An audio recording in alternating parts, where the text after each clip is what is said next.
Well, hello everyone in the room and to everyone tuning in online to this final, and I should say last but definitely no means least, session and talk show on gamification and whether it's the answer to water agency. And really a question that we want to kind of explore a bit further in this next 25 minutes is gamification, gamifying a very serious issue is one of the answers to get people to really care about water.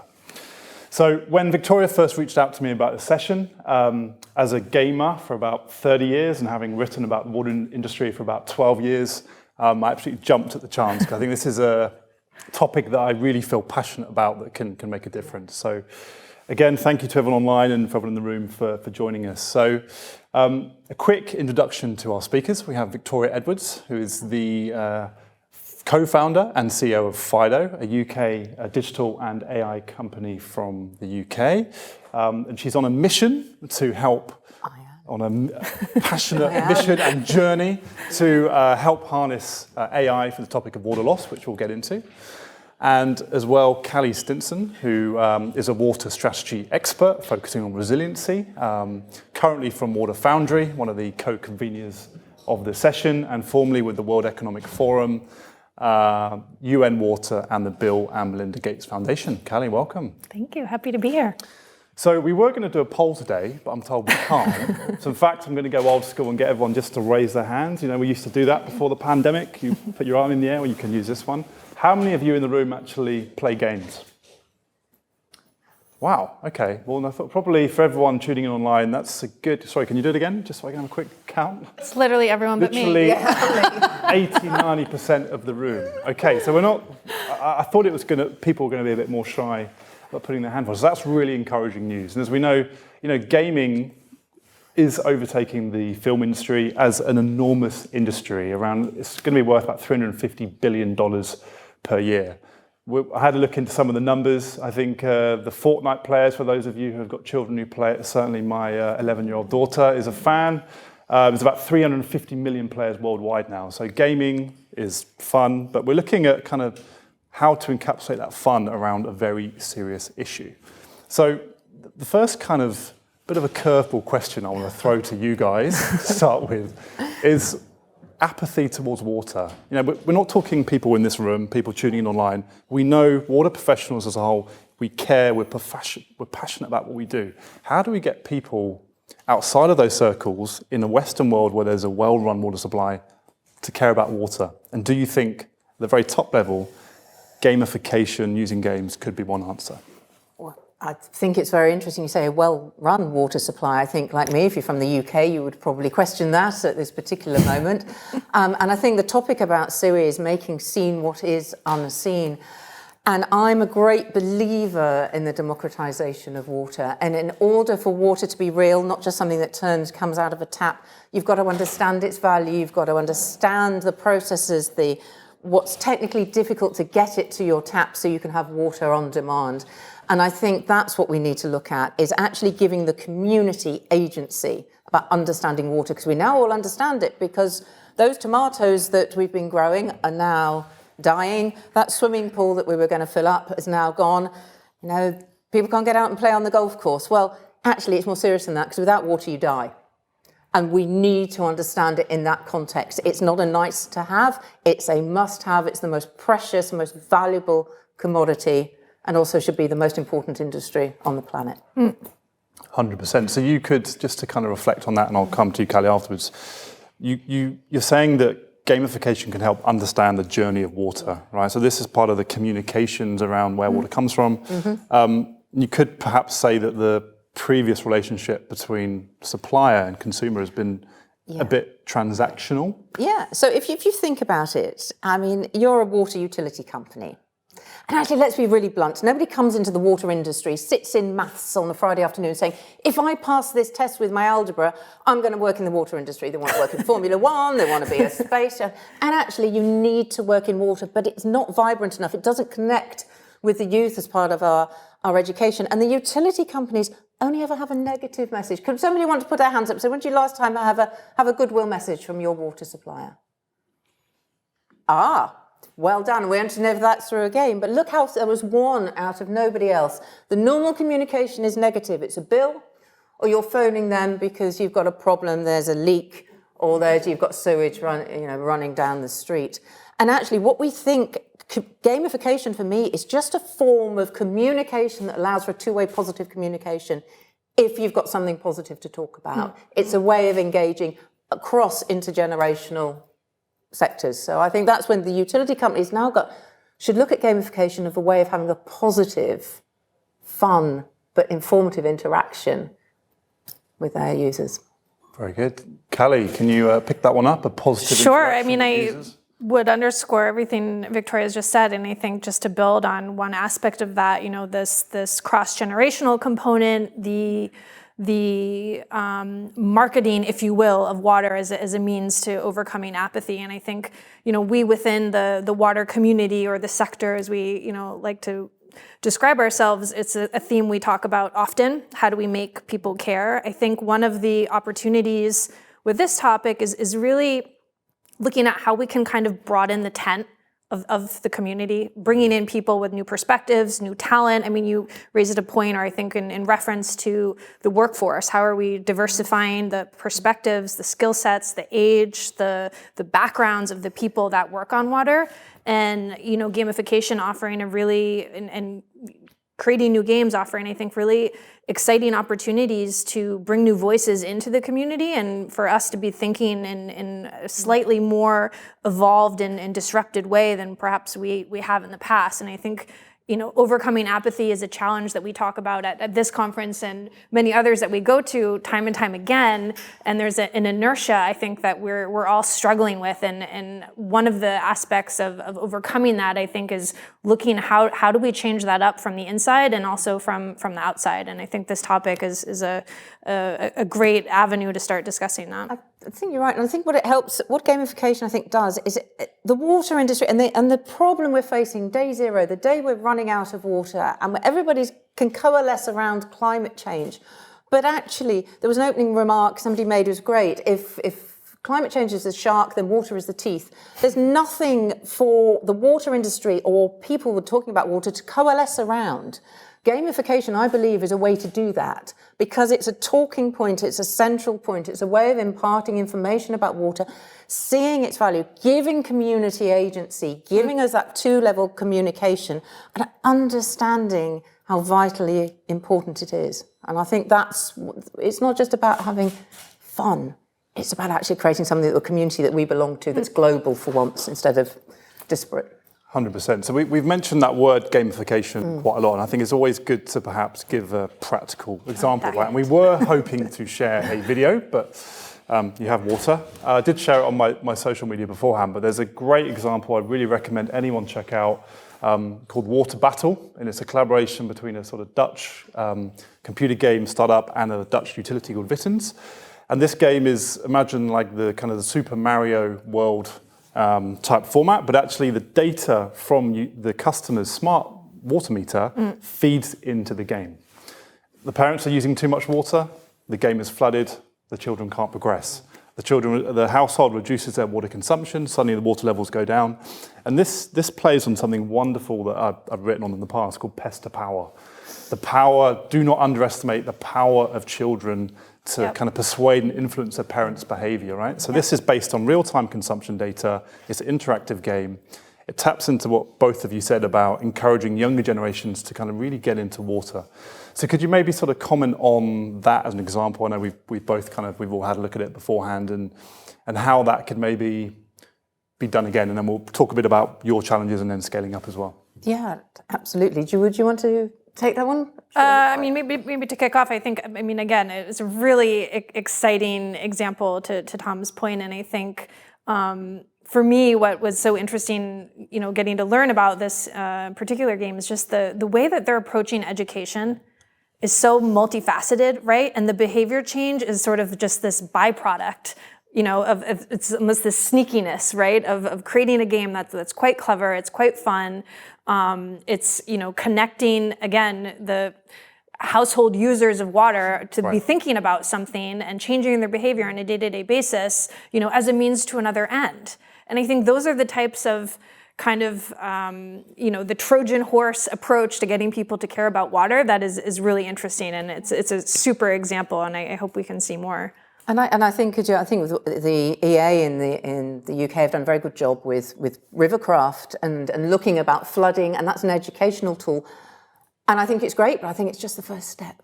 Because actually it's not about education, it's not only about education, it's about giving the community agency. Because water is a right for everybody. It's not owned by anybody.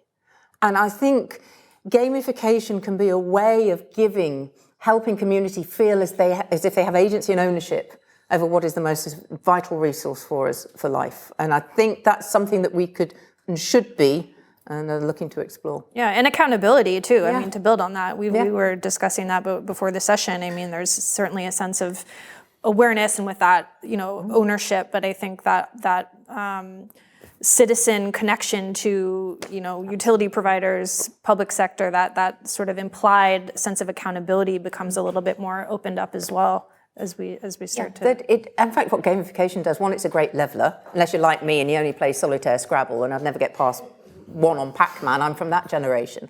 But it is a great leveler, but it's also a great honesty provider, isn't it? Because there's nowhere to hide. If you get the games right, that gives a community agency, gives the community knowledge about things they have difficulty getting knowledge about. And in the water industry, we talk about siloed data, don't we?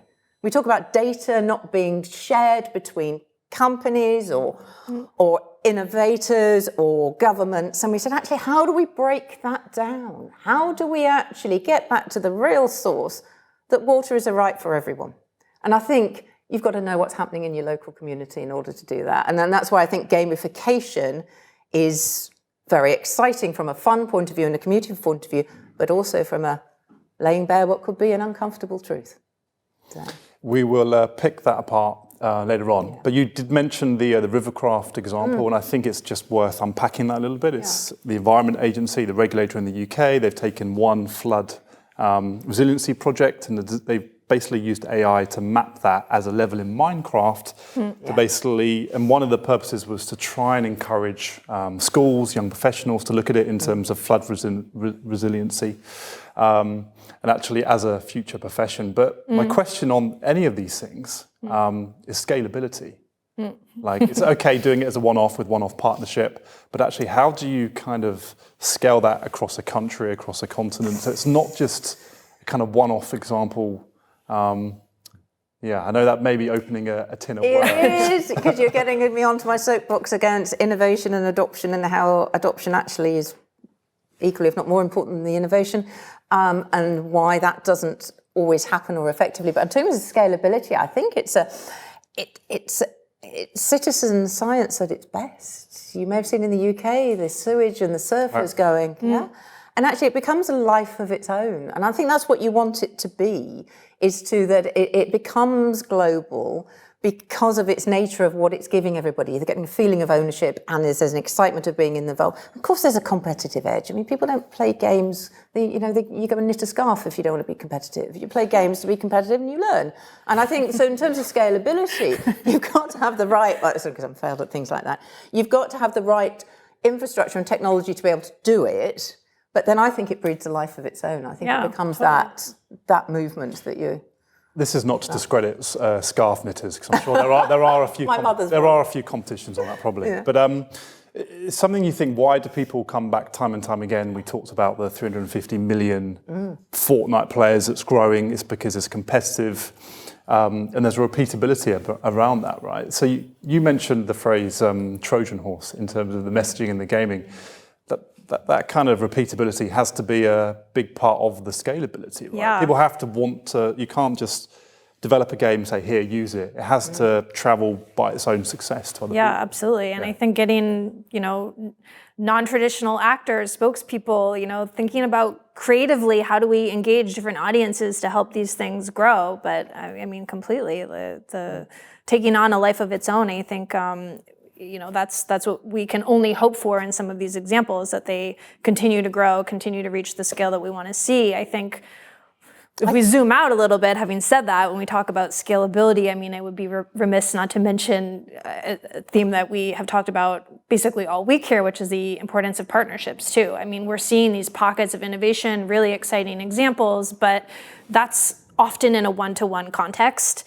And I think one of the ingredients in the secret sauce of getting these things to be explosive and to really reach the scale we want to see is having robust partnerships in place that can help replicate and scale. So if we do something, interesting, whether it's in a city context or one, municipality, for example, how do we have robust, public-private partnerships in place that can help these ideas then be tried elsewhere? We have to experiment, and we have to have the ability to capitalize on our wins and move fast when we start to get stuff right. And I think that's one of the challenges that we'll see. And how, Gabe, do you keep it fresh and relevant? And because that must be a challenge, and there's great experts outside our industry. And I'm a big believer in saying, let's be honest about what we don't know and what we don't have the skills to do in this industry. Sure. And let's bring experts in and people in from outside to help us. Let's listen to the communities we're talking to, because every place is different. And it's just saying, actually, we think it's a great idea, but we need those partnerships to really make it fly. Let's not try and reinvent the wheel. Let's work together. Let's get some interesting gamers. I see the chairs. So my AI team all wanted gaming chairs. I'm not a gamer. Well, I thought, a few £100 or euros or dollars. No. Gaming chairs are serious business. I mean, can be an all-consuming part of their life, and we need to capture that enthusiasm and have people that have used it.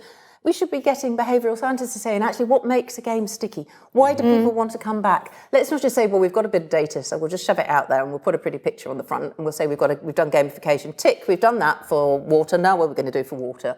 We do need to, don't we, have that partnerships with experts outside the industry to really make this fly. We need unusual partnerships, and even perhaps innovative business models, because the question is who's going to pay.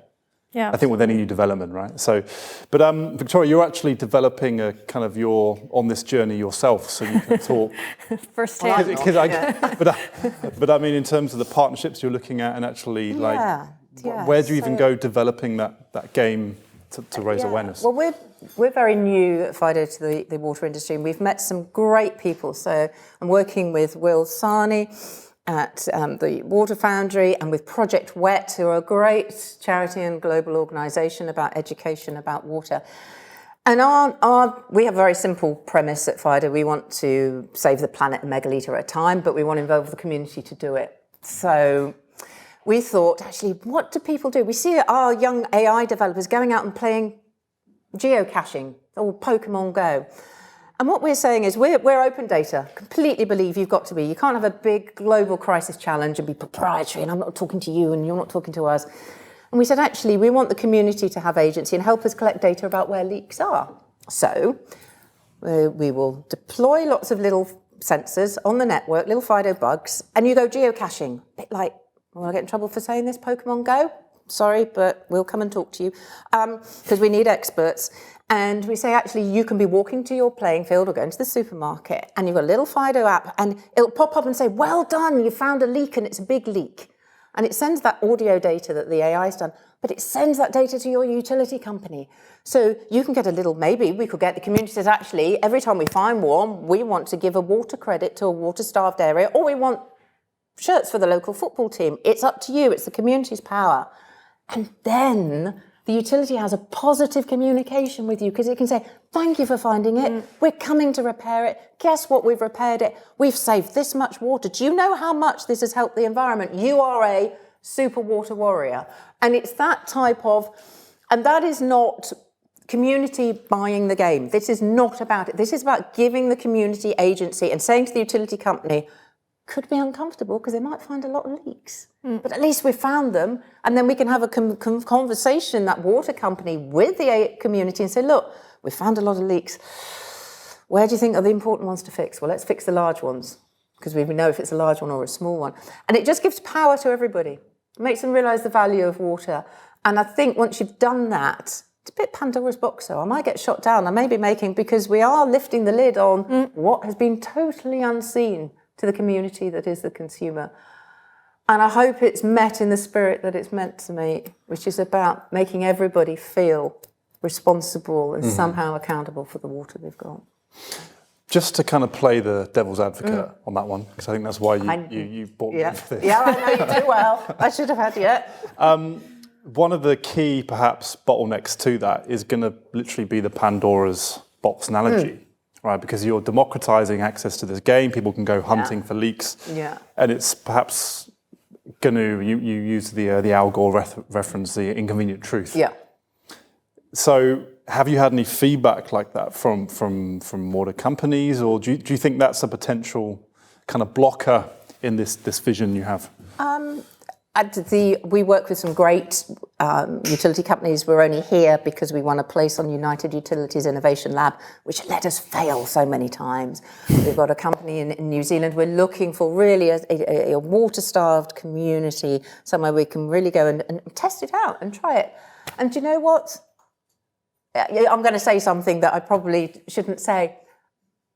Isn't it about time that sometimes an uncomfortable truth is only an uncomfortable truth if you then do nothing about it? Mm-hmm. So I'm not making any apologies about it. I think we should have a grown-up conversation about water. It is difficult to find leaks. It is difficult to make sure everybody's got water. But let's have an open conversation about the difficulties. Let's involve the community and let's solve the problem. It's the cheapest source of water is leakage, fixing them. And we are running out. We are facing day zero. Bit of uncomfortable, inconvenient truth is about time.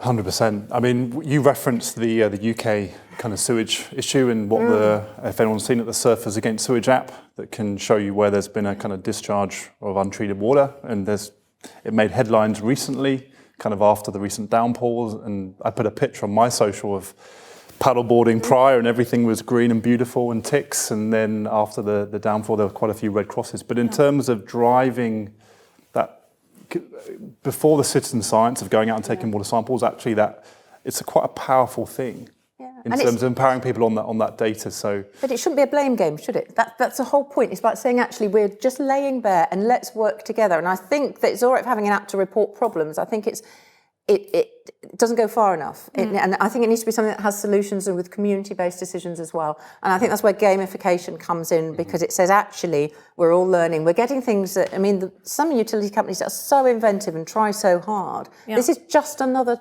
tool for them that includes the community in it, because it's very easy for people to stand up and beat utilities with a stick when it's hot and you're dry, and actually they don't understand what they've been trying to do, and actually saying, but the community now can see the size of the problem.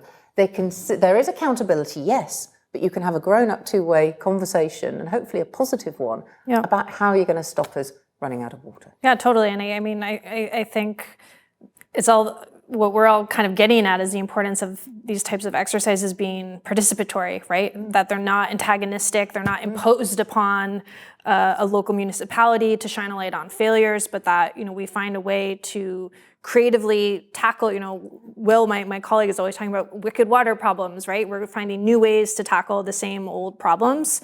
And I think this is a great example and opportunity, of these types of pilots for these ideas like Fido's. Where can we pull together, of course, your citizen scientists and the willing public sector partners to just experiment and take that risk and have that safe sort of playpen to see how it goes, right? And there are going to be learnings and hopefully iterations at every stage in that process to get it right. But I think one of the exciting and insightful attitudes that Fido is really, from what you've told me, bringing to this exercise and kind of campaign that you're working on is something that is collaborative from the outset. Has to be. It has to be. We are just years away from running out of water. So, I mean, we've talked some examples then in terms of on the household water consumption through to leakage, even to, say, climate resiliency with the Environment Agency. But maybe coming to you, kind of, Kelly, where else do you think, when it comes, obviously with your broad experience, could be gamified? Are there areas to sort of encourage interaction? Oh, gosh. Within water? Yeah. Yeah, I mean, every step of the water cycle, every aspect of SDG 6. I mean, of course, there's a great opportunity in the kind of urban water resilience space. And I think this is a great example, water use efficiency, reuse, helping people kind of quantify and have the tangibility of water use is something that we just, I think, are still struggling with to make that visible and internalized. But I mean, you think about what that could look like in consumer choice as well, supply chains, transparency, traceability of the products that we are using, buying, consuming, and really understanding and leveling up our interactions and how we're spending our money, I think is the highest level of that. Yeah, and absolutely, and using that to say, actually, we've one of the things I think there's some wonderful projects, and one is how you recharge aquifers and what do you do, and you see those. I think Open ET are doing some great work with NASA and the universities and really big collaborations to say we're going to give open data so the crop growers know how to value the water, how to get the maximum efficiency out of it. And actually, I would like to know that as a consumer. They're trying really hard. They are trying really hard. Wouldn't that be great to say, actually, I can feel really good about myself. You know, I understand the water that I've got in my community. I understand the things that I'm buying and the effect that it has on the planet. And I know that we're all taking collective responsibility for managing what's the most precious resource on Earth. When I look at this through a sort of communication, creative sort of marketing lens, I think it's a incredibly potentially powerful tool to help communicate these very, very complicated issues as well. So I have been given the signal from the AV team in the corner. I think that means our time is up. So I want to thank you, Callie. Thank you, Victoria. Thank you. For our audience online and everyone in the room, hopefully a fruitful discussion on gamification, some great examples, and I think certainly food for thought on the potential applications and where this can go. So thank you both. Yeah, thank you.